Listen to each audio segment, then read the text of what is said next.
સંજયભાઈ, ખાસ કરીને તમે જે કમિશનર સાહેબને લેટર લખ્યું છે, શું છે લેટરની હકીકત અને ક્યાં અનુસંધાને તમારે લખવાના?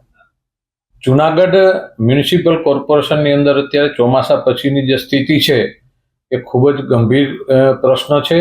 રસ્તાઓ હોય, ચોમાસામાં વરસાદના હિસાબે રસ્તા ધોવાતા હોય છે, પણ એમની સફાઈ થવી જોઈએ નિયમિત, કારણ કે ધૂળ ઉડે, લોકોને નુકસાન થાય. અત્યારે ખૂબ જ પ્રમાણમાં ધૂળને હિસાબે ડસ્ટથી થતા રોગોનું પ્રમાણ ખૂબ વધે છે અને એમની સાથે પાણી વ્યવસ્થિત વિતરણ થવું જોઈએ બધા વિસ્તારની અંદર એક સરખું, અને ફિલ્ટર વાળું પાણી આવવું જોઈએ. સરકારે ખૂબ મોટા પૈસા, કેન્દ્ર સરકાર હોય, રાજ્ય સરકારે આપ્યા છે, તો એનું વ્યવસ્થિત આયોજન થવું જોઈએ. એમની સાથે રોડો બન્યા પછી ખોદાવાનો જોઈએ અને જે બને છે એ ક્વોલિટી યુક્ત બનવા જોઈએ.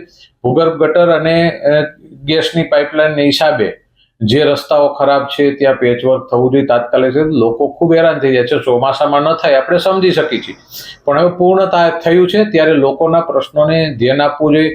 ગામની અંદર ગમે ત્યાં ઢોરનું મોટા પ્રમાણમાં ત્રાસ છે, હાઈકોર્ટનો હુકમ છે એનું પાલન થાય, વ્યવસ્થિત લોકોને ત્રાસ ન થાય. ઘણા લોકોના જાન પણ આમાં ગયા છે, ઘણા લોકો ખૂબ દુઃખી પણ થયા છે.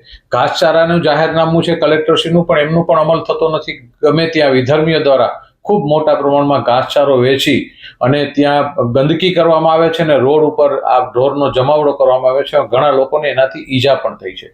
આવા અનેક પ્રશ્નો છે જે પ્રશ્નોને તાત્કાલિક અસરથી લોકોને સ્પર્શતા પ્રશ્નો છે અને એ પ્રશ્નો નિકાલવા માટે કોઈ એવા ખર્ચની કે એવા વહીવટની જરૂર નથી હોતી. એક વહીવટી પ્રક્રિયાને તાત્કાલિક અસરથી અમલ કરી અને લોકોના આવા પ્રાણ પ્રશ્નો છે, ઘણા પ્રશ્નો છે એ લખીને જ દીધા છે કમિશનરશ્રીને. આની તાત્કાલિક અસરથી અમલ થાય. ટ્રાફિકની અડચણરૂપ દબાણો, લારીઓ મન પડે ત્યાં વિધર્મીઓ દ્વારા રોકી દેવામાં આવે છે, પાછળ પાથરણા પાથરી દેવામાં આવે છે. લોકોને ચાલવાની પણ જગ્યા નથી હોતી ને લોકોને માથાકૂટ થતી હોય છે. ઘણી જગ્યાએ મહિલાઓની છેડતી પણ થાય છે. એટલે આવા પ્રશ્નોનો નિકાલ થાય અને પાર્કિંગ વ્યવસ્થા સુબળ થાય એમના માટેની રજૂઆત કમિશનરશ્રીને લેટર દ્વારા કરવામાં આવી છે.